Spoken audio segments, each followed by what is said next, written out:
창세기 27장 26절에서 30절까지입니다. 함께 봉독하시죠. 그 아비 이삭이 그에게 이르되 내 아들아 가까이 와서 내게 입맞추라. 그가 가까이 가서 그에게 입맞추니 아비가 그 옷의 향취를 맡고 그에게 축복하여 가로되 내 아들의 향취는 여호와의 복주신 밭의 향취로다. 하나님은 하늘의 이슬과 땅의 기름짐이며 풍성한 곡식과 포도주로 내게 주시기를 원하노라. 만민이 너를 섬기고 열국이 내게 굴복하리니 내가 형제들의 주가 되고 내 어미의 아들들이 내게 굴복하며 내게 저주하는 자는 저주를 받고 내게 축복하는 자는 복을 받기를 원하노라. 이삭이 야곱에게 축복하기를 마침에 야곱이 그 아비 이삭 앞에서 나가자 곧 그 형 에서가 사냥하여 돌아온지라. 아멘. 가끔 성경을 읽다 보면은 복음을 설명하는데 이런 이야기가 꼭 성경에 기록될 필요가 있을까 하는 그런 의구심을 자아낼 만한 내용들이 간혹 있습니다. 그 중에 하나가 바로 우리가 오늘 공부할 창세기 27장의 내용이 아닌가 저는 생각합니다. 차남이 장남의 장자권을 팥죽 한 그릇에 사고 어머니와 공모를 해서 아버지까지 속여서 장자의 축복을 얻어내는가 하면 장남은 자기 동생이 가로챈 아버지의 축복은 무효라며 다시 자기에게 축복을 하라고 방성대국을 하고 장자의 축복을 뺏은 동생을 죽이겠다라고 벼르는 그런 마치 주말 연속극의 한 장면을 보는 듯한 그런 이야기죠. 저는 어렸을 적에 이 부분을 읽으면서 몇 가지 질문이 있었어요. 그 첫 번째가 과연 그렇게 속여서 받은 축복도 효과가 있는 걸까?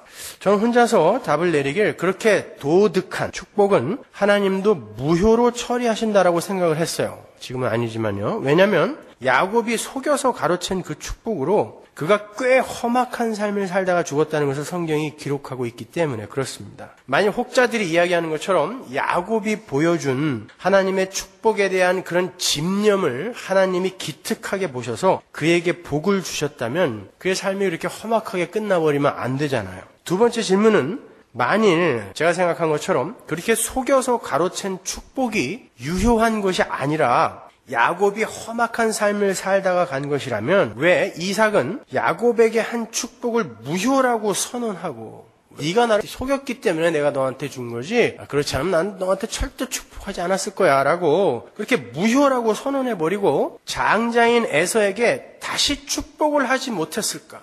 왜 그는 장자와 차자가 바뀌었다는 것을 알았을 때 벌벌 떨면서 두려워하기만 했을까였어요. 다시 하면 되잖아요. 하나님의 축복은 한번 입 밖으로 내뱉어지면 절대 번복이 불가능한 건가요? 누가 속였어도? 사실 성경은 그런 것에는 관심이 없어요. 성경은 야곱의 이야기를 통해서 예수 그리스도와 교회의 이야기를 설명하고 있습니다. 누누이 말씀드리지만 항상 성경은 예수 그리스도와 십자가로 수렴이 되는 거예요. 따라서 오늘 본문도 예수 그리스도와 십자가의 은혜 그리고 그로 말미암게 되는 하나님의 자녀들의 초점을 맞추고 이해를 하게 되면 그러한 작은 질문들은 아주 쉽게 해결을 할 수 있게 됩니다. 그럼 지금부터 이 야곱과 에서의 이야기가 어떻게 예수 그리스도와 십자가로 그리고 교회로 연결이 되는지에 관해서 공부를 해보도록 하겠습니다. 오늘도 원고가 좀 많아서 제가 이게 뚝뚝 잘라서 넘어갈 텐데 나중에 제가 나눠드릴 테니까 잘 읽으셔서 더 깊은 이해를 하시기 바랍니다. 오늘 본문에 보면 이삭이 야곱에게 빌어주는 축복의 내용이 나오는데요. 잘 보시면 이삭이 야곱에게 주는 축복은 땅에 관한 축복과 열국을 다스리는 통치권에 대한 것임을 알 수 있어요. 우리는 그것을 이미 여러 차례 봤어요. 그런 하나님의 언약과 축복을. 먼저 그 축복의 내용에 대해서 공부를 해보도록 하겠습니다. 그것은 여러분이 이미 공부하셨다시피 하나님께서 아브라함과 이삭에게 주셨던 당신의 언약을 이삭이 야곱에게 그대로 그냥 반복하고 있는 거에 불과한 거예요. 창세기 15장 18절 이하를 보면 하나님께서 아브라함에게 땅에 대한 언약, 땅에 대한 약속, 땅에 대한 축복을 하시고 창세기 17장 1절 이하를 보면 하나님께서 통치권에 대한 언약을 해주세요. 열국의 아비가 될 거야. 다 네 앞에 무릎 꿇을 거야 라고 이렇게 축복을 하십니다. 그 언약이 점진적인 형태로 지금 아브라함의 아들 이삭과 그 손자 야곱에게로 계승되고 있는 거예요. 그걸 계시의 점진성이라고 한다 그랬죠. 그죠? 성경은 유기적이며 반복적이며 점진적이다라고 이렇게 설명을 해드린 적이 있었어요. 무엇을 향해? 새하늘과 새 땅을 향해. 하나님은 처음에 아브라함에게 나타나셔서 무작정 그가 머물고 있는 땅에서 떠나라 그랬어요. 그리고는 그의 목적지를 내가 지시할 땅이라고 아주 애매모호하게 말씀하셨어요. 잘 살고 있는 사람한테 나타나서 무작정 떠나라 그랬어요. 그런데 어디로 떠나야 돼요? 그랬더니 내가 지시할 땅, 지시한 땅이 아니라 앞으로 내가 지시할 땅, 일단은 나오라는 것입니다. 그것은 하나님께서 인류 최초의 문명인 메소포타미아 문명의 발상지인 갈대아 우르에서 당신의 백성을 뽑아내셔서 어떤 다른 땅으로 옮기시기를 원하신다라는 것을 보여주는 거예요. 힌트하는 것입니다. 상징하고 있는 거예요. 인류 최초의 문명이 메소포타미아 문명이에요. 그 메소포타미아 문명의 발상지가 아브라함이 살던 갈대아 우르란 말입니다. 거기는 4,000년 전에 수세식 화장실이 있었어요. 그러니까 그러한 문명에서 하나님이 당신의 백성을 뽑아내서 다른 땅으로 옮기는 거예요. 그걸 구원이라고 하는 것입니다.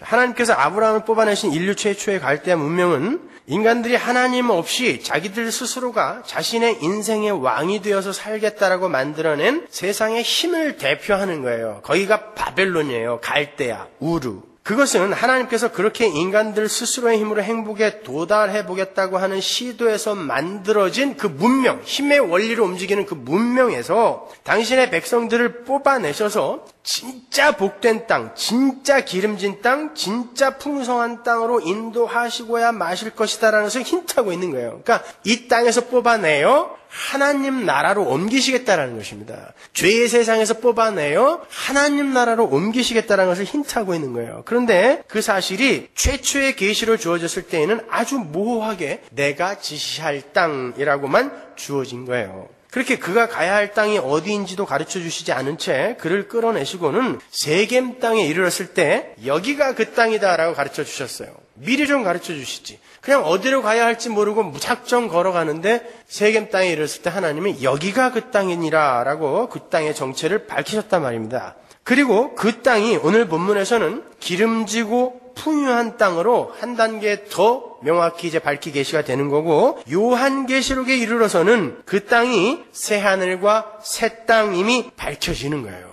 하나님께서 야곱에게 축복을 하신 내용을 보면 그 땅은 기름진 땅이며 포도주와 곡식이 풍성한 땅이다라고 말씀하셨어요. 출애굽기의 표현을 빌리자면 그 땅은 젖과 꿀이 흐르는 땅이라는 거예요. 그것은요, 거기가 이 땅에서 최고로 좋은 땅이다라는 것이 아니라 같은 책의 저자인 모세가 그 전에 기록된 어떤 말에 대해서 극단적인 완전히 대조가 되는 대반전의 단어를 끌어다가 쓴 것뿐이에요. 창세기 3장 17절 보세요. 아담에게 이르시되 내가 내 아내의 말을 듣고 내가 너더러 먹지 말라 한 나무 실과를 먹었은즉 땅은 너로 인하여 저주를 받고 너는 종신토록 수고하여야 그 소산을 먹으리라. 땅이 내게 가시덤불과 엉겅퀴를 낼 것이라. 너의 먹을 것은 밭의 채소인즉 내가 얼굴에 땀이 흘러야 식물을 먹고 필경은 흙으로 돌아가리니. 완전히 반대죠. 그죠? 아담의 범죄 이후로 모든 땅이 저주를 받았어요. 모든 땅. 그 어느 것도 예외가 아닙니다. 그건 젖과 꿀이 흐른다는 가나안 땅도 마찬가지예요.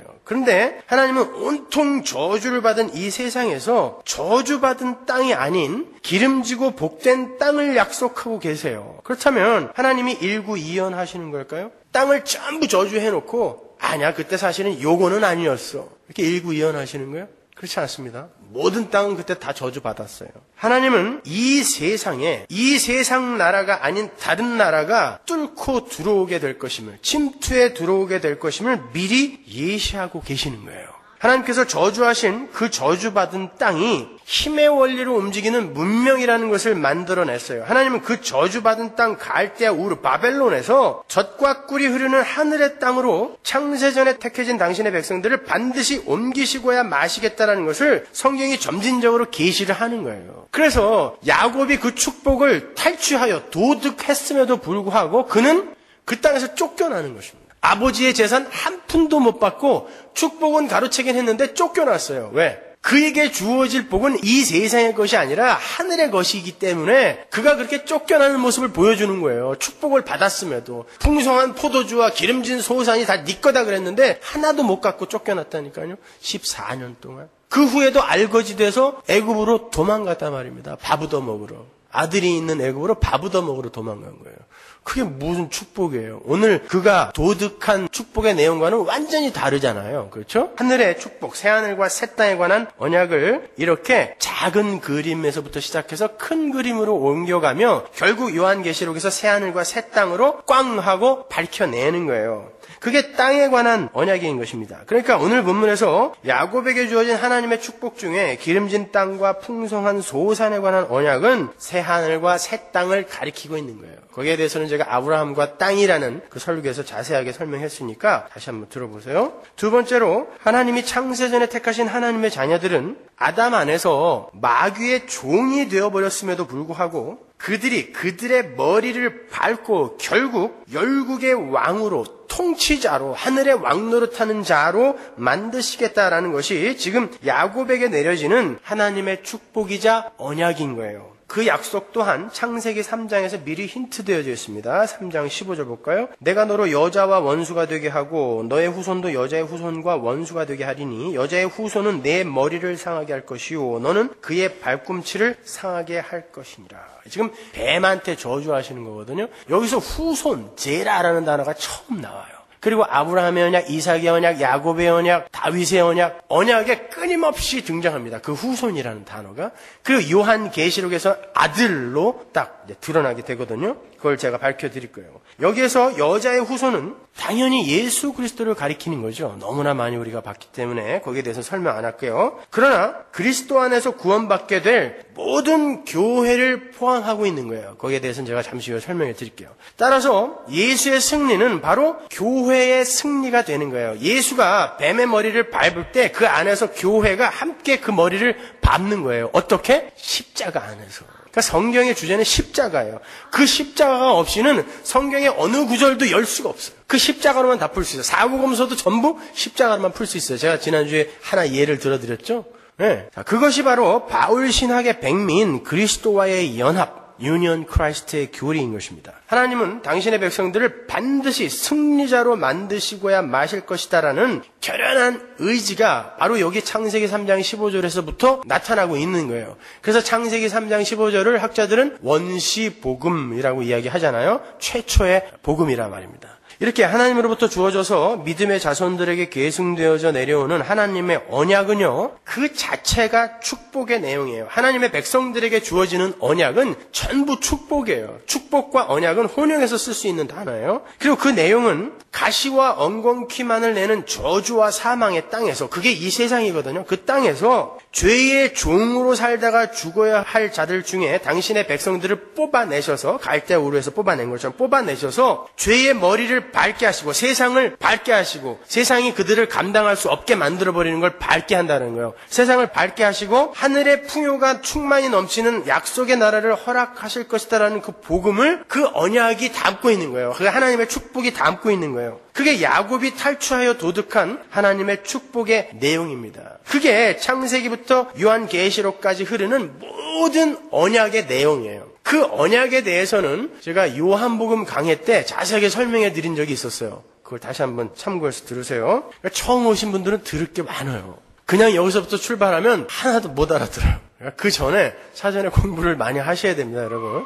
그런데 그 언약과 축복의 수혜자, 그 언약과 축복을 받는 자들은 그 자신의 자격과 조건과 열심에 의해서가 아닌 하나님의 주권과 열심과 그분의 은혜에 의해서 선택되어지는 것임을 가르치시기 위해 장자 에서가 아닌 차자 야곱에게 장자권이 주어지는 거예요. 교회에게 설명하기 위해. 야곱이 뭐가 잘나서가 아니에요. 겉으로 보면 에서가 훨씬 남자답죠. 야곱은 처음부터 끝까지 하여튼 속이는 자예요. 야비한 자로 나타나요. 그런데도 불구하고 하나님이 선택하시면 그를 반드시 하나님의 아들로 만들어내시고야 마는구나를 보여주는 게 야곱의 삶인 것입니다. 야곱이 그 하나님의 축복을 도둑질해서, 야, 저건 정말 좋은 거니까 나는 반드시 저걸 차지하고 말 거야 라는 그런 집념을 발휘해서 그 축복이 그의 것이 된 것이 아니라 원래 하나님의 뜻이 그러했기 때문에 그에게 주어진 거예요. 우린 그걸 로마서에서도 봤고 이미 우리가 창세기 25장 공부할 때도 공부를 했어요. 하나님은 벌써 그들이 뱃속에 있을 때 야곱을 내가 택했다. 내가 야곱만 사랑했다라고 말씀을 하셨단 말입니다. 그래서 그 축복이 유효한 게 되는 것이지 야곱이 하나님의 축복에 대한 집념을 나타내서 하나님이 그걸 기특하게 보셔서 그에게 축복을 허락한 게 아니란 말입니다. 그 도둑질은 나쁜 거예요. 야곱은 가만히 있어도 그 축복이 자기 것이 될 건데도 불구하고 자기 꾀를 사용해서 그렇게 그것을 도둑해버리는 바람에 험악한 삶을 살게 된 거예요. 안 그랬어도 될 걸 갖다가 말이죠. 그런 사기꾼 야곱을 결국에는 하나님의 아들 야곱, 이스라엘로 만들어내시는 게 바로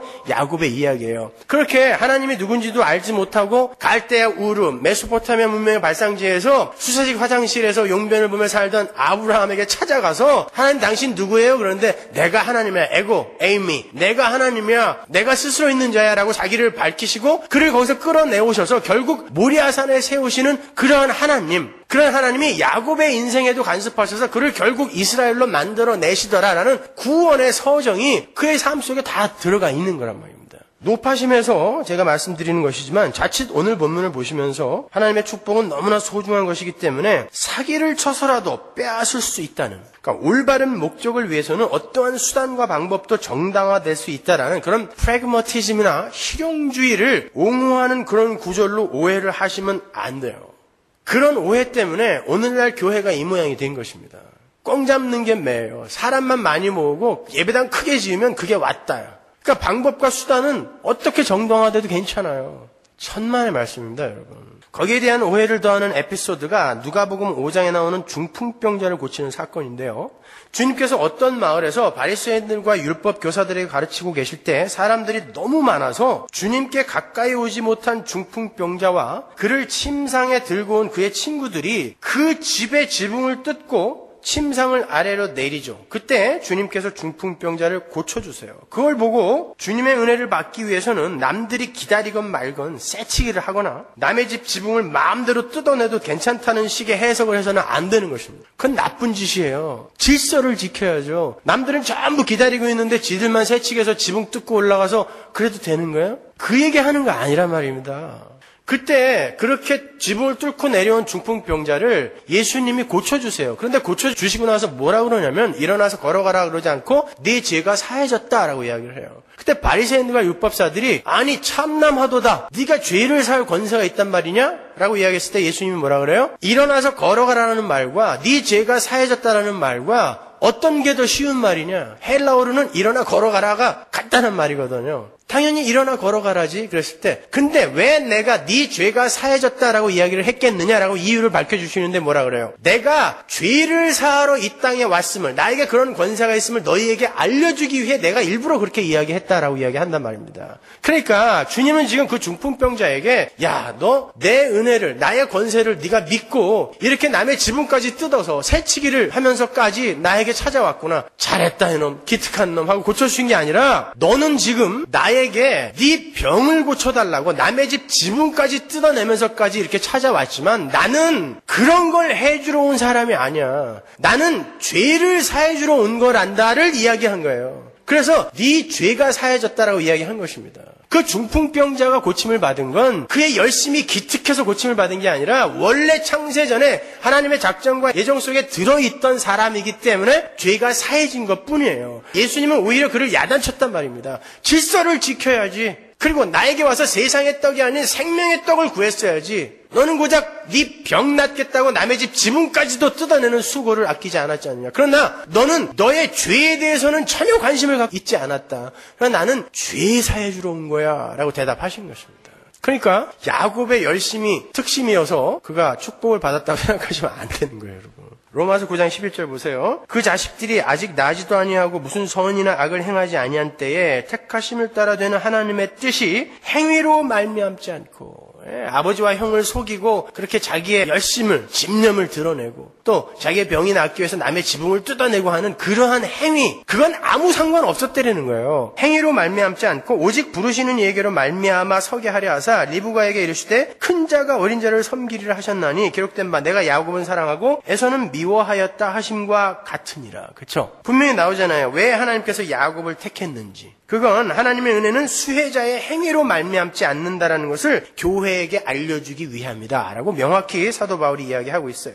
그러니까 오늘 본문은 하나님의 축복을 사기로 가로채도 그 축복이 유효한가 아닌가라든지 하나님의 축복을 향한 야곱의 기특한 집념 같은 걸 설명하는 게 아니에요. 오늘 본문은 하나님의 주권은 그 어떤 것으로도 방해될 수 없으며 그분의 뜻은 반드시 이루어지게 됨을 아브라함의 후손들인 교회에게 설명하시는 한편의 드라마인 거예요. 그렇게 아브라함과 그의 후손인 이삭과 야곱에게 계승되어진 하나님의 축복은요, 이스라엘이라는 나라의 역사 속에서 좀 더 점진적인 그림으로 보여져요. 그게 계시의 점진성이라고 했어요. 그러니까 아브라함이라는 한 사람에게서 나타난 구원의 모양, 그것이 한 가족에게, 그리고 한 민족에게, 한 나라에게 그렇게 드러나는 거예요. 그게 계시의 점진성이에요. 그리고 나중에 요한계시록에서는 그게 하나님 나라로 그냥 꽝 하고 확인 도장이 되어 우리에게 주어지는 것입니다. 제가 오늘 본문에 나오는 야곱이 탈취하여 취한 축복의 내용이 어떻게 이스라엘이라는 그 나라와 민족을 거쳐서 예수에게로, 또 예수에게로 나와서 교회로 이어지게 되는지, 그리고 어떻게 그 축복이 요한계시록에서 완성이 되는지까지 연결을 해드릴 거예요. 야곱이 도득한 그 축복의 내용이 어떻게 계시록까지 이어지게 되는지, 예수를 거쳐서. 여러분이 아시는 것처럼 야곱은 이스라엘 12지파의 아버지죠. 그렇죠? 야곱의 12아들이 이스라엘의 12지파가 된 거잖아요. 하나님으로부터 주어진 그의 새 이름 이스라엘로부터 이스라엘이라는 한 민족이 시작된 거예요. 따라서 그의 인생은 이스라엘의 역사를 함의하고 내포하고 있는 것입니다. 그래서 야곱의 역사는 이스라엘 민족의 역사를 축소하여 그대로 가지고 있어요. 그것은 바로 교회의 역사이기도 한 거예요. 영적 이스라엘. 그 교회니까. 그죠? 그래서 아브라함과 이삭과 야곱에게 주어진 하나님의 언약은 그대로 이스라엘에게 적용이 돼요. 아브라함과 이삭과 야곱이 복의 근원이 되어서 하나님의 계시를 담은 삶을 살다가 그 복을 아래로 흘려보냈던 것처럼, 하나님은 하나님의 백성을 이런 상태에서 구원해서 이렇게 만드시는구나를 그의 삶에 담고 있었잖아요. 그리고 나서 그 하나님의 언약을 다음 라인인 자기 후손에게, 하나님의 선택한 다음 라인에게 또 계승해 주잖아요. 그럼 걔가 또 담고 있어요. 야곱이, 이삭이 그 삶을, 복음을 삶으로 잘 살다가 또 그 다음 세대에게 또 계승해 주고 그러잖아요. 그죠? 그것처럼 이스라엘 또한 하나님의 언약을 삶으로 살게 돼요. 하나님이 지시하신 젖과 꿀이 흐르는 땅으로 들어가서 그곳에서 가나안 방백들을 모두 몰아내는 승리자의 삶을 살게 하시고, 그들로부터 복음이 온 세계로 전파되도록 복의 근원의 삶을 살게 하세요. 이스라엘이 물론 예수님을, 이 땅에 오신 하나님을 십자가에 못 박아 죽여버렸지만 거기서부터 복음이 전파되었잖아요. 그게 복의 근원의 삶을 살았단 말입니다. 그리고 가나안 땅, 물론 상징적인 땅이지만 그 젖과 꿀이 흐르는 땅을 차지하고 거기에 있는 대적들을 전부 몰아내서 열국이 그의 앞에 무릎을 꿇는 그러한 모습을 상징적으로 보여줬고, 그들이 그런 풍요하고 기름진 땅에서 잘 먹고 잘 살았을 때가 있었단 말입니다. 마치 하나님의 언약이 그들의 나라에 성취된 것처럼 보였잖아요. 그러한 하나님의 언약은 다윗 왕 때에 이제 만개하죠. 완전히 거기서 이제 성취된 것처럼 보여요. 다윗 왕 때에 하나님께서 아브라함에게 주시겠다고 하신 가나안 땅의 일경이 전부 그때서야 비로소 이스라엘 땅이 돼요. 그리고 그 땅에는 은과 금이 길에 구르는 돌처럼 아주 흔했다고 그러죠. 그리고 기름지고 풍요로운 땅이 되죠. 오늘 본문에 하나님의 축복이 완전히 성취가 된 듯 보여요. 그러나 하나님은 야곱에게 그러하셨던 것처럼 야곱에게 복을 주시고 그를 수시로 그 땅에서 쫓아내버렸잖아요. 그랬던 것처럼 이스라엘을 수시로 가나안에서 쫓아내죠. 그리고 수많은 적들을 들어서 이스라엘을 징계했으며 심지어 그들을 다른 나라의 포로로 몽땅 내모시기도 했어요. 70년 정도가 아니라 수백 년 동안 마치 야곱의 험악한 삶과 방불하죠. 그러니까 야곱과 이스라엘의 인생과 그 역사 자체도 그 자체가 목적지가 아니다라는 것을 성경은 계속해서 우리에게 설명해주고 있는 거예요. 이것도 하나의 상징이라는 것입니다. 그 내용을 요한계시록으로 계속 우리를 끌고 가는 거예요. 내가 결국 무슨 이야기를 할 것인지를 잘 보고 쫓아오라는 거예요. 내가 상징으로 약속의 땅을 약속했고 또 너희들의 삶의 풍요와 기름짐을 약속했지만, 근데 너희들의 삶 속에 그런 것들이 자꾸 없어지고 또 대적들의 공격이 너희들의 삶 속에 자꾸 오는 그것을 보더라도 이것이 궁극적인 목적은 아니다라는 것을 알 거 아니냐. 그러니까 그거 말고 진짜 내가 이야기하는 그 실체가 무엇인지를 바라보며 기대하며 쫓아오라는 거예요. 누구에게? 성경의 수신자인 교회에게. 그러니까 여러분은 이러한 등장인물들 그리고 이러한 배경들 무대 세트들을 통해서 성경을 통해서 여러분은 하늘의 그 풍요와 그리고 여러분에게 그걸 허락해 주시는 하나님 그리고 그것이 어떤 방법으로 우리에게 허락이 되어지는지 그 복음의 내용을 잘 배우면 되는 거예요. 그러니까 여러분은 아브라함을 부러워할 필요도 없고 이삭과 야곱, 다윗, 모세를 부러워할 필요가 없어요. 그들은 여러분에게 무언가를 설명해 주기 위해 등장인물로 모델로 쓰여진 거란 말입니다. 여러분은 그들의 삶 전체가 기록되어 있는 성경을 통해서 이게 복음이구나 라는 것을 배우는 거고요. 그러니까 그들이 오히려 여러분을 부러워해야 되는 거예요.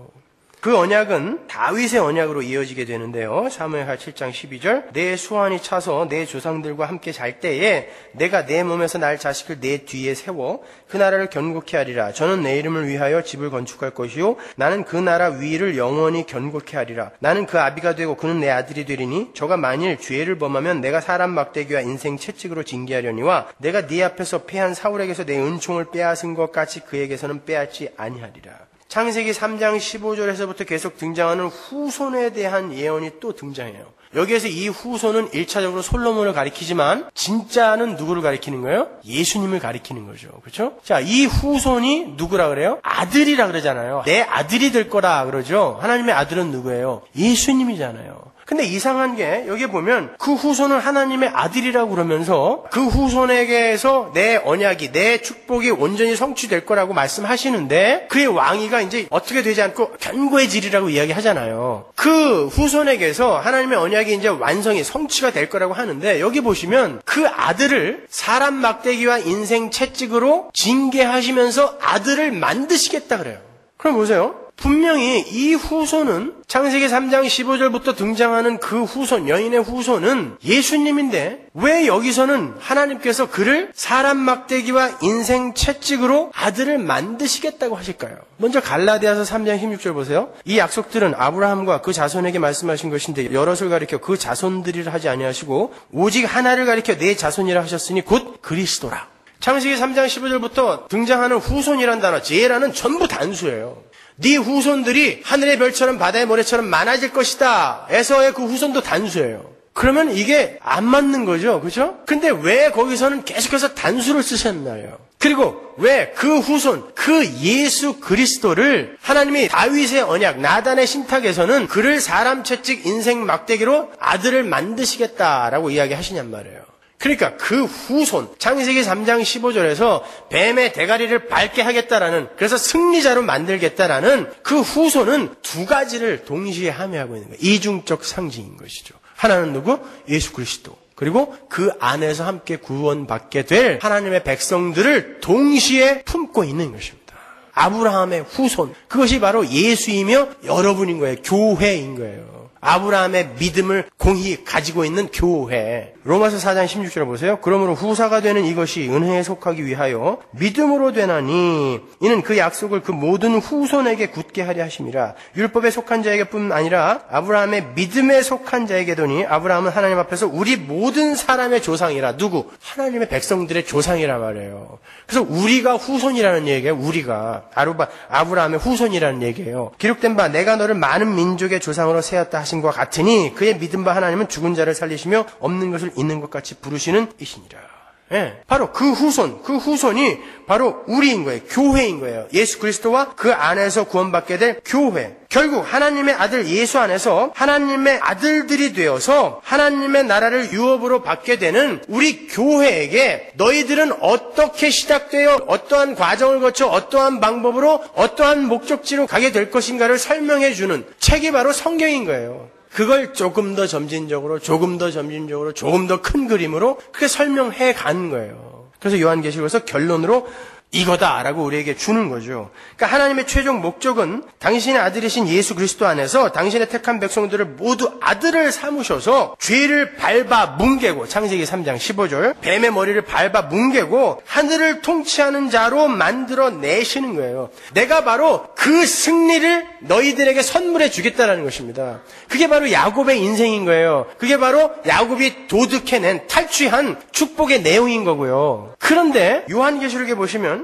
21장 7절 보세요. 이기는 자는 이것들을 유업으로 얻으리라. 뭘? 축복, 하나님이 야곱에게 한 축복, 이걸 유업으로 얻을 텐데 나는 저의 하나님이 되고 그는 내 아들이 되리라. 누가? 교회가, 하나님의 교회가 아들이 되리라요. 후손, 진정한 후손 제라. 창세기 3장 15절에 그 아들, 내 아들이 되는데 조건이 붙어 있어요. 이기는 자는. 그러면 우리가 이왕 야곱의 삶 속에서 교회의 삶을 추론해내기로 했으니까 야곱이 어떻게 이기는 자가 됐죠? 승리라는 이름이 그에게 어떻게 주어졌어요? 야복강가에서 그가 죽어야 되는데 절대 하나님에게도 안 지잖아요. 하나님에게도 안 지는 그 자를 하나님이 다시 죽여버리고 새롭게 창조해내야 되는데 그를 죽이면 안 되니까 예수 안에 그를 넣어서 예수를 죽여버리고 그에게 이스라엘 승리라는 이름을 줬잖아요. 그게 제가 지난주에 설명해드린 야복강가의 사건 아닙니까? 그렇게 바로 십자가로 너희들에게 이김, 승리를 주겠다라는 거예요. 우리를 그렇게 이스라엘 만드시겠다는 것입니다. 그게 야곱의 인생이에요. 어렵지 않죠? 그렇게 지금 창세기 3장 15절에 여인의 후손과 아브라함과 이삭과 야곱의 언약에 등장하는 복의 근원으로서의 그 후손, 그리고 다윗의 언약에 등장하는 하나님의 아들로 불려질 그 후손, 그리고 예수 그리스도, 그리고 구원받은 그 교회, 그 교회가 이렇게 일관성 있게 하나로 연결이 쫙 되세요? 그 이야기 하는 거예요.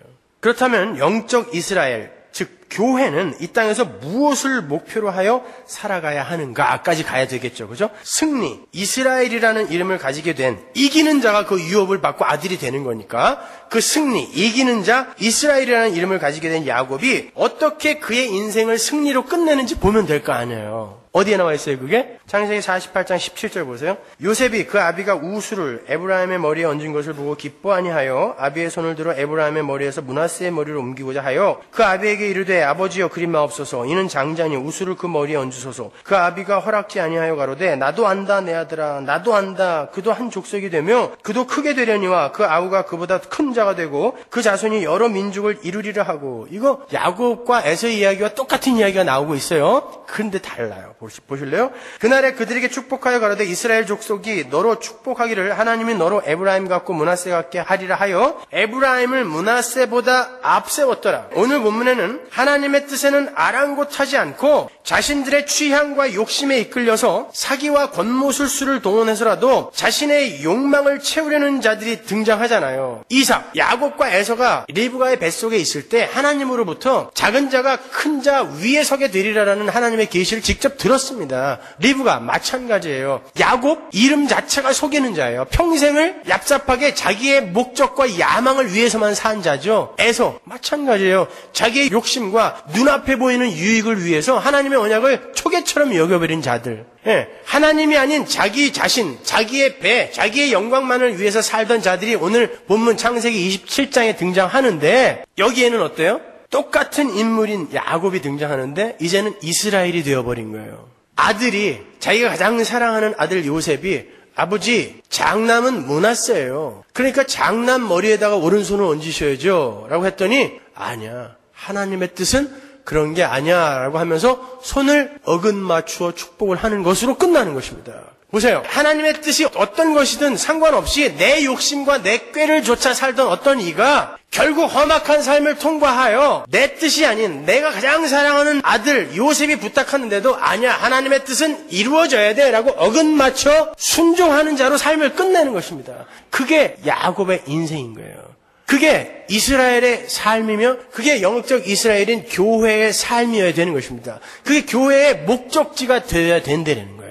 그러니까 우리는 이 땅에서 뭐 하면서 살아야 되는 거예요? 나의 영광을 위해서, 내 배를 위해서 하나님을 내 힘으로 동원하는 삶이 아니라 하나님의 뜻을 위해 내가 순종하는 자로 지어져 가는 거예요.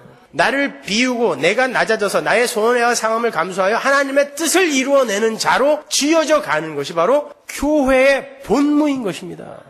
그럼에도 불구하고 오늘날의 교회는 엉뚱하게 이삭과 에서의 삶을 살고 있어요. 이삭은 자기의 별미, 자기가 먹고 싶은 이 세상의 것, 자기의 쾌락, 그것을 위해 하나님의 언약을 새카맣게 잊어버리고 자기 마음대로 축복을 자기에게 좋은 거 주는 자에게 전해주려고 했어요.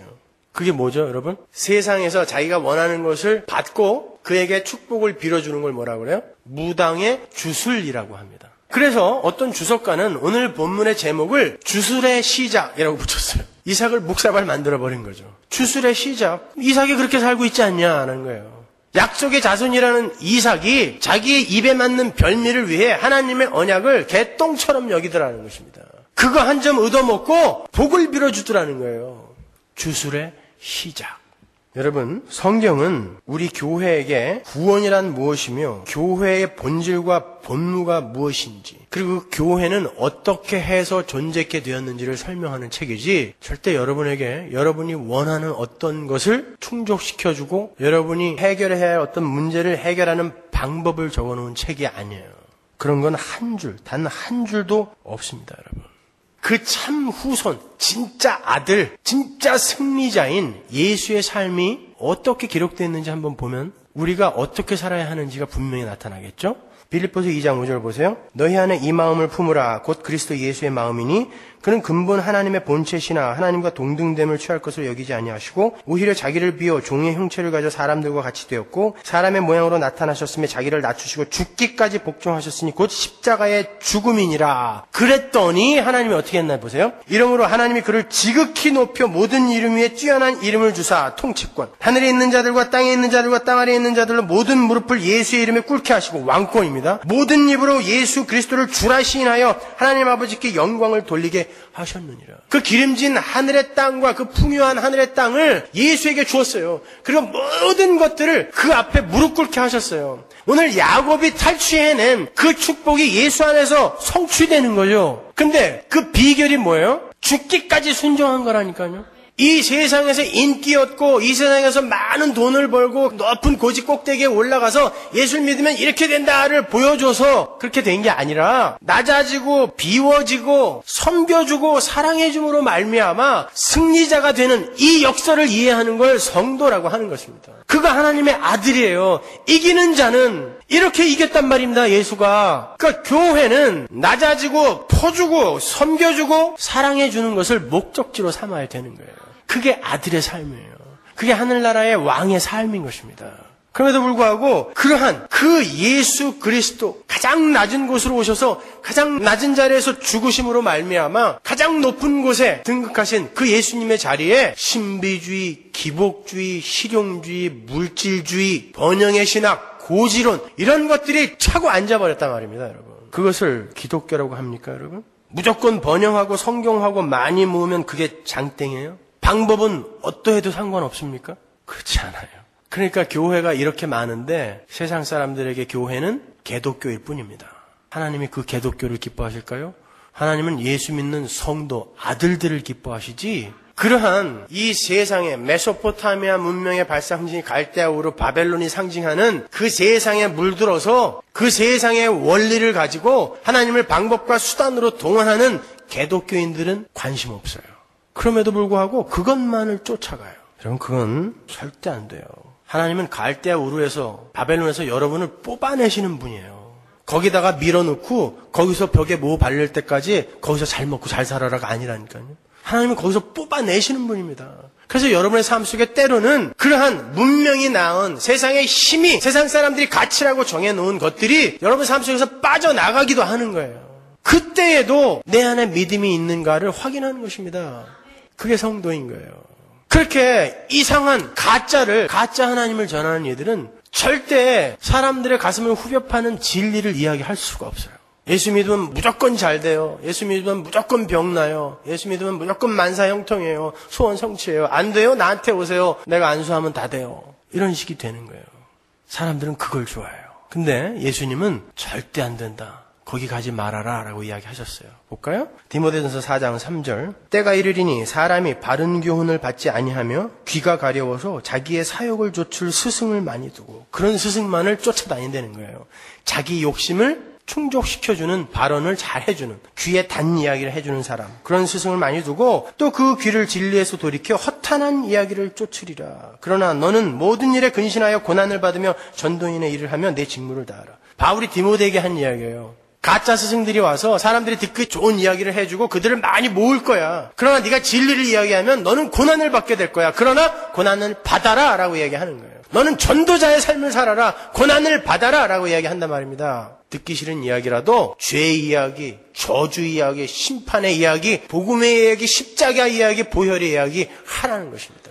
근데 사람들은 아니에요. 다 잘 될 거예요. 긍정적으로 생각하세요. 긍정의 힘, 잘 되는 나. 그러니까 조엘 오스틴 신학이라는 게 생겼어요. 그런 이야기를 듣기 좋아해요. 하루에 3,000번씩 이런 기도문을 외워보세요. 그대로 됩니다. 말에는 창조력이 있어요. 웃기지 말라 그러세요.